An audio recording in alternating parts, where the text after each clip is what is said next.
I'm James Ortolani from Transfer Express, and appreciate you all coming to our Stahls TV educational series.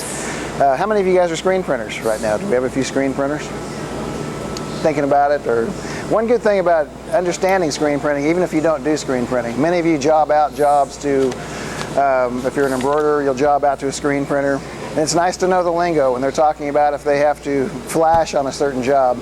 You'll understand what equipment that is. If they explain to you they need to charge a screen charge, you'll understand what goes behind that. So we're basically trying to cram a lot into this this segment. We're going to have each one of you print your own t-shirt too. So if you want to turn to your session 2, take a few notes on it, or but I basically want you to understand all the equipment needs behind a screen print shop. There's 5 basic pieces of equipment that you must have, and you'd be looking at the automatic screen print press here, and then we've also got a manual screen print press.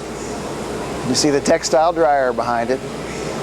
So, and then of course the flash cure unit that we have on the end here on the automatic, and we also have a flash cure for the manual. And the flash cure is used for when we need a more opaque print. We print one time, we flash, and then we can print on top of it again. So normally on a dark garment, you're always going to have a flash, and that's a little more expensive for a screen printer. It's more time consuming. He has to print it, he has to flash it, which there's energy involved, there's money involved in heating that up. It's an infrared heat source. And also many times on a big run we'll make 2 screens, one for a white underbase, we flash it, and then we put all the colors on top of it. And that's a real common practice. Of course you might wonder, a lot of people ask, well, what's the advantage of transfers over screen printing?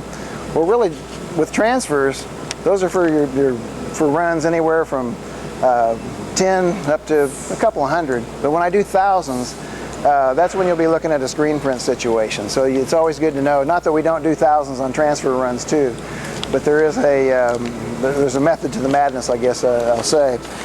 So if you want to, the other equipment we use not only is the printer, dryer, flash cure unit, but we also have washout units that basically a fresh water unit, which is behind our walls over there where we expose our screens. There's a screen exposure unit. We also have, every screen print shop needs to have a heat press. I was talking with some of you before the class. A heat press can be used in a screen print shop so many times. If you've made a mistake on screen printing, we can go back to an area and put a CAD print over a mistake. We can embellish with foil. We can put foil on top of a print. We have a method we can print a plastisol, which is a sticky ink, and a water-based ink next to each other. Go to the heat press and put foil on top. Foil will only stick to the areas where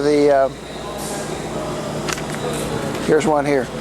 You can see that was put on a heat press after screen printing, and the foil only stuck on the areas where the plastisol ink was. The drier areas, it resists it. So there's many things you can do with the heat press in your screen print shop. I also had a situation, I was at a customer's shop and their big conveyor dryer totally broke down. So how are we going to screen print and dry those inks? We printed them, put them on the heat press, wet, lay a piece of transfer paper over it and lock it down. The heat press became our method for drying those inks. Very slow. But see how it pulled us out of a jam. We were able to go from there. So do take a look at that. The other equipment that you don't see right up front, we also have spot cleaning guns, because in a screen print shop you're going to get ink on your fingers. You pick up your shirt, and this gun will take out all the mistakes. So the spot cleaning guns are fairly inexpensive for the way we can will help you recover your garment and so forth, especially with the prices on today's garments. And basically what I want to look at is to show you some of the different types of frames we use.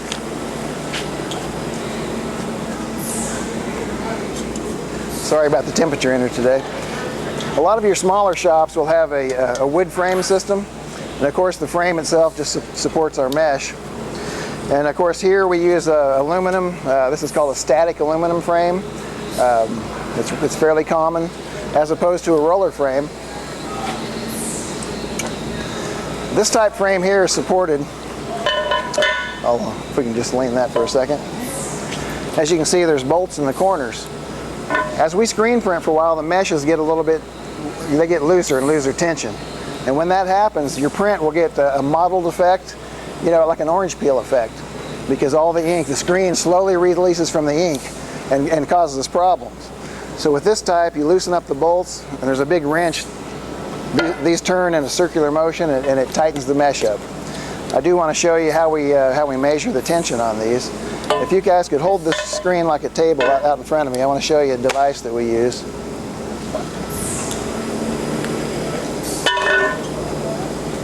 Okay. There is a lot of science behind screen printing, but it's not as difficult as it may seem to you. This is a tension meter that when you put it on top of your screen, and I tap it at first, we're measuring Newton centimeter. It was named after Sir Isaac Newton, and it's measuring resistive force. What's it sitting on, about 30? 30, yeah, it's over 30, 32. Right at 30. And there's two directions in mesh. There's a warp and a weft. The people that sew will know that fabric and a bolt, the long direction is the warp, left to right is the weft.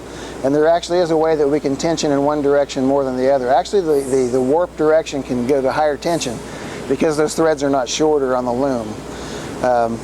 So basically, what this does for us is allows us quality. They're all quality tools. Not every screen print shop has a tension meter, but if you ever want to advance and move on to higher jobs, you're going to need all the special tools. These are in the $400 and $500 range, so it's not the first piece of equipment that a screen printer will buy. But a professional screen printer will need to have it to tell. I had one customer said, well, I don't have one, I didn't really need one. And I said, well, when you think about it, you really don't need the speedometer in your car. You can kind of just keep up with other cars, but if you want to know where you're going, tension meters will help with that.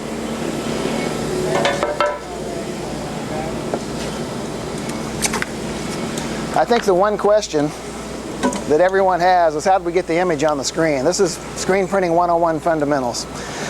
And basically we'll start with a blank frame. If you can hold that film positive for me for a minute.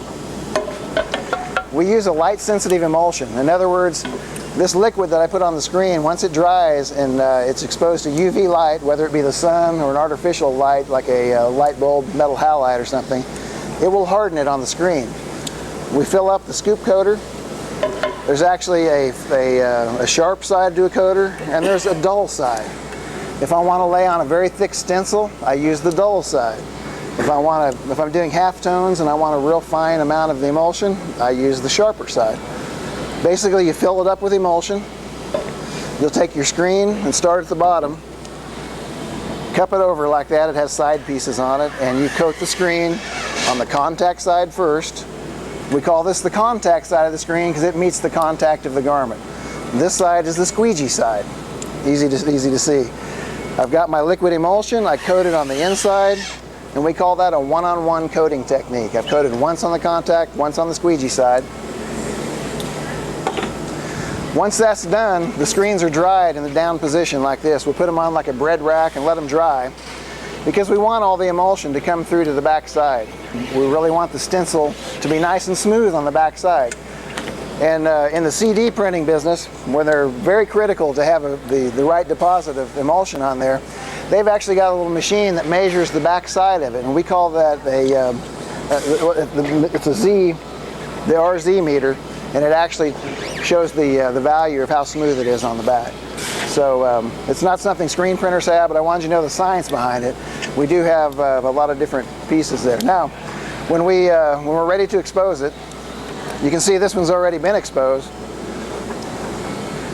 That's why people are always asking for a transparency in screen printing. Anything you see, this is a film positive, and it was done on an inkjet printer with some special films. Remember, this is sensitive to light. We'll drop San Lorando on there, and when light hits it, it hardens all those areas except for behind the black. That's what the soccer ball looked like. We peel that off, and then with just regular water in a washout booth, you'll wash out the number, so the name will wash out. So that's kind of screen printing one-on-one on how this is done. Now, if I got a 4-color job, I got 4 screens. I'll need 4 films. Things have come a long way from when I first started. We used to take Rubylith and we would hand cut in the 70s. We'd hand cut and peel away the areas. You know how you weed away CAD films? We'd do the same thing with this type material. We'd have to hand cut everything, and people got very good with cutting films, right? But now we have another method. It's called direct to screen. It's actually a machine that will, with toner, puts the image right on. We use both. We've got films and we've got direct to screen. They also call them CTS machines, which stands for computer to screen. So you'll hear both terminologies when you're reading. It'll be either DTS, direct to screen, or CTS, computer to screen. They're both the same thing.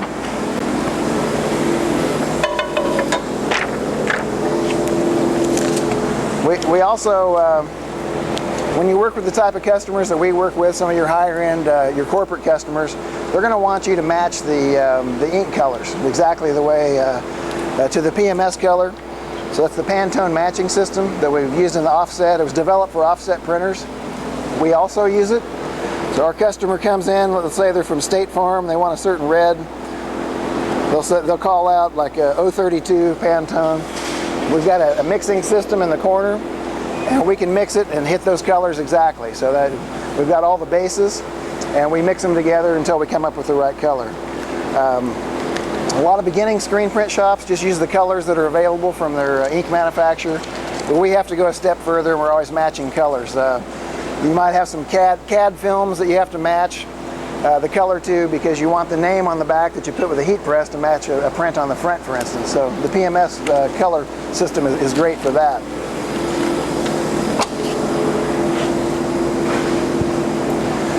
Remember,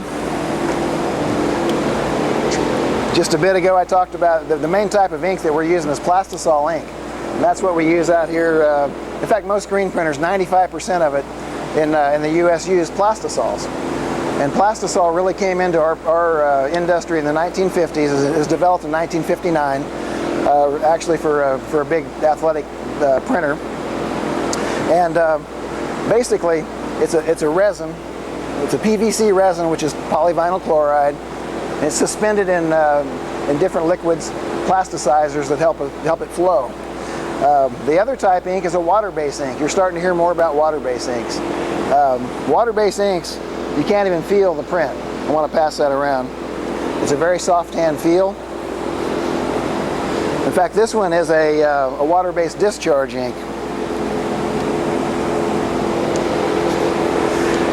A discharge ink, and typically they are water-based, it actually bleaches the color of the garment out. It's got some chemistry in it called ZFS, and it actually works as a bleach. You print it, you run it through the dryer, and that's why you can't feel it. That's actually a bleached out fabric on this. And so any inks, whether they're a discharge ink, or in this case, that gives you the raised effect. That's a puff print there. We consider these special effect inks, which would also entail your glitter inks, your metallic inks, puff inks. That discharge ink that I just showed you is also a special effect ink. This allows you to also carve out a niche so that you're not just offering what every other screen printer has. I've seen a lot of customers will offer puff and glitter, and it brings in new customers, but they might end up just doing flat printing like the standard, but at least it kind of differentiated you from the other customers. But also, here we go. I wanted you to be familiar with the type of inks that are out there. One ink, most plastisols are opaque in nature. They will cover very well. But when we do 4-color process, this type ink is a transparent type ink. And the way 4-color process works, if you're not familiar with it, the same way magazines are printed, they use 4 plates using the 3 primary inks, your red, yellow, and blue, and black as the highlight. They can make any type, any color. You can make thousands of colors using process inks. So this print here, there's a lot of blues in it, but there's also greens and yellows. That was done with 4 screens on very fine meshes. So I wanted you to be familiar with those transparent inks, which are called 4-color process inks.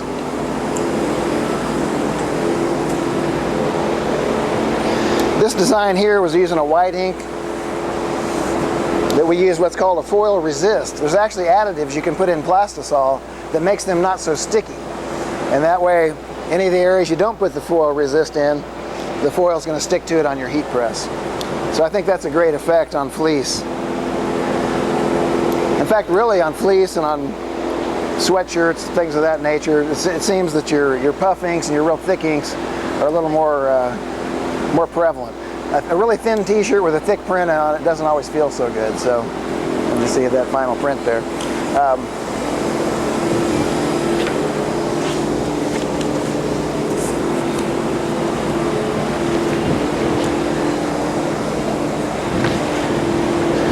And I always have our guys here at DFC. Of course, we're here at the Decorated Fulfillment Center. And every time they try a new print, I like for them to print on these Pellon materials. I can get it, sorry. But you can see the background on this one is kind of a rubbery feel to it. That's actually a gel ink. I want to pass that around so you can see. But this one right here is a very cool ink here. This is called High Density. That's a three-dimensional print. We use on the High Density, we really stack that ink up there very tall. And it's different than puff ink. The puff inks are kind of rounded on the edges. This is very sharp resolution. And I know we're filming some of this. If they could get a close-up of that too in a little while, maybe after we're done. Pass that around. Feel how tall that is. That was done by the stencil being very thick itself.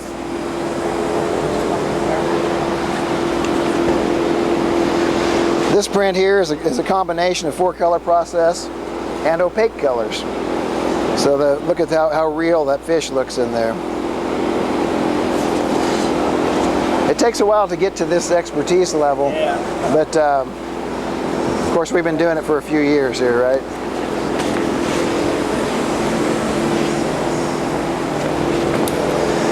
And of course, we're going to have each one of you print one of these. This is the design we're printing today on white.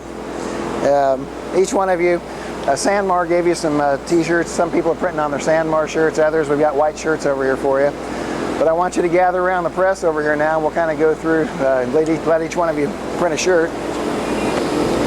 So basically you start with the, if it's a front print, tags on the back.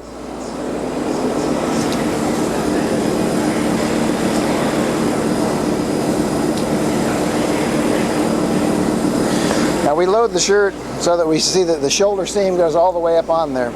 We've also got a line down the middle of our shirt board that I can kind of get an idea that I'm down the middle. Also, where the armpits are on any shirt is an imaginary line across the center of the chest. So we've also put a mark here so we know where to bring our shirt out to.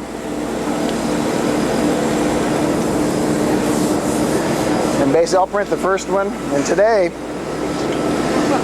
yeah, there we go. I get extra points whenever I hit somebody. There's two ways we use. In the old traditional way, everybody pulled the squeegee in this direction. That's a pull stroke. Well, what we've learned through the years, we used to advise against the push stroke because on a push stroke, you couldn't get as much ink behind that little part of the blade, whereas behind the blade, you could pull a lot. Well, we've learned how to pick the ink up, and a push stroke works for a lot of screen printers. It helps with carpal tunnel. I pulled a squeegee for many years and started getting tennis elbow, and my wrists were starting to just harden up on me. It's really, really hard to do. So a push stroke, we pick up the ink at the back. See, it's on my blade, and I push it with each color. Thank you.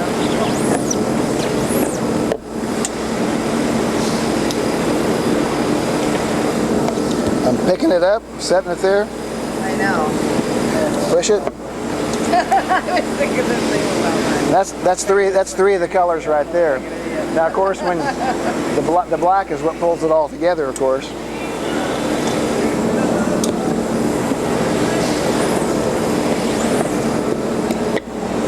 And there's our finished shirt. Oh, wow.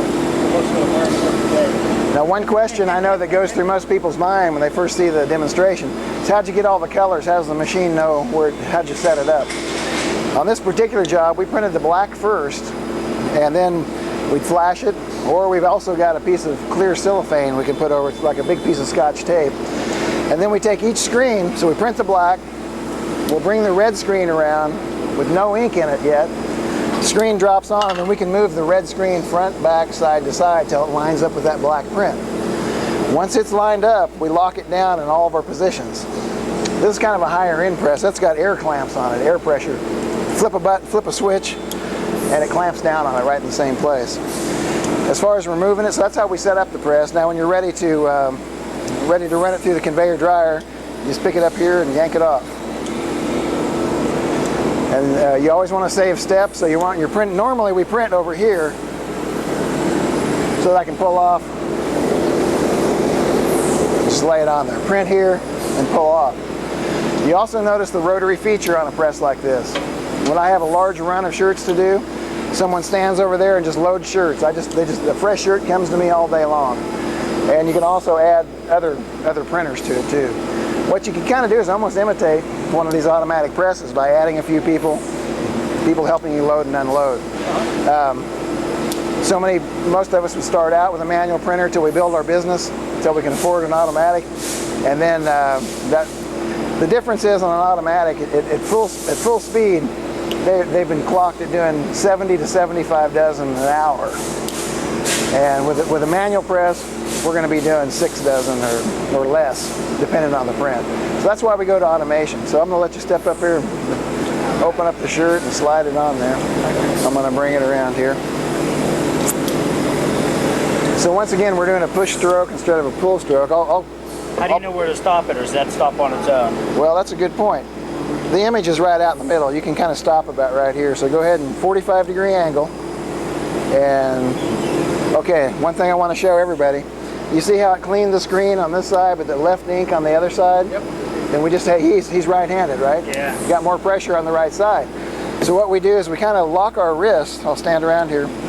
We lock our wrist and you kind of lean your body into it. You keep the 45-degree angle. I'm not putting arm pressure on it.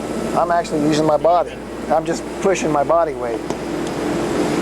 Because when you pull a squeegee, it can be pretty hard on you.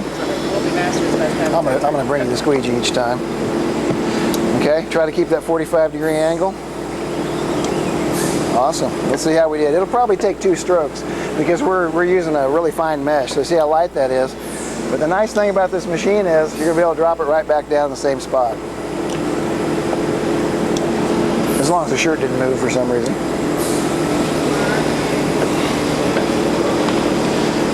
Okay, let's see how we did. Good job.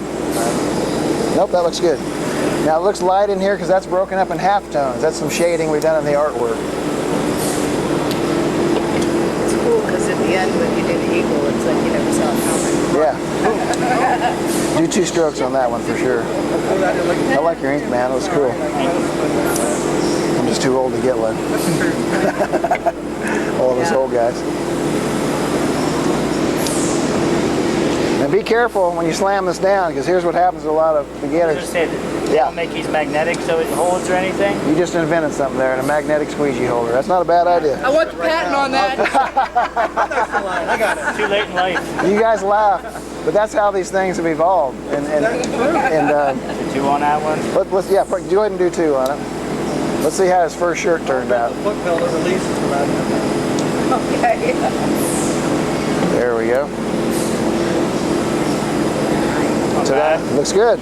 Okay, now with a shirt like this, it's a lot smaller. You saw how I pulled that bigger shirt off? With a small shirt, you have to release it from the back. You see, just so you don't kill yourself. And then now, pull it off, and you can keep it flat and run it to the dryer. The thing is, I'm left-handed. Oh, I'll be darned. Maybe I overcompensated. You might have. See how I kind of drop the ink off, and then we get behind the ink. Keep that 45-degree angle. Yeah, keep going. Okay, let's do one more pass. Go a little bit faster, because when we hit that stencil area, there you go. There you got it.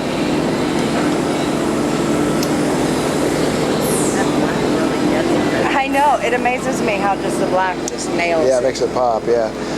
Same thing, 45-degree angle, put a little, you kind of lean your weight into it, and just let it, there we go. Just release it from the back. I'll set it on the belt for you, and then you can wait at the other end of the dryer and pick it up.